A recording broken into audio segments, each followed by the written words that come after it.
আসসালামু আলাইকুম রহমতুল্লাহি ওয়া বারাকাতুহু। যে সন্তান পিতামাতার কথা শোনে না, কোনো কথাই শুনতে চায় না, অবাধ্য সন্তান, এই সন্তানকে বাধ্য করার জন্য আল্লাহ তাআলা রাব্বুল আলামিনের কোরআনে একটা চিকিৎসা।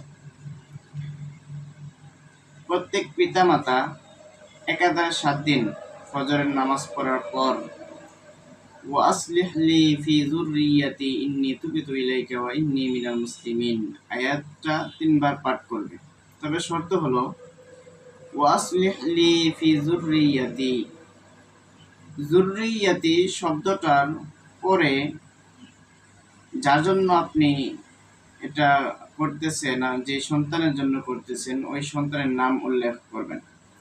যেমন ধরেন আপনার সন্তানের নাম আব্দুল্লাহ, এই ক্ষেত্রে আপনি ওয়াসলিহ লি ফি যুররিয়াতি আবদুল্লাহ ইন্নী তুবতু ইলাইকা ওয়া ইন্নী মিনাল মুসলিমিন পাঠ করবেন।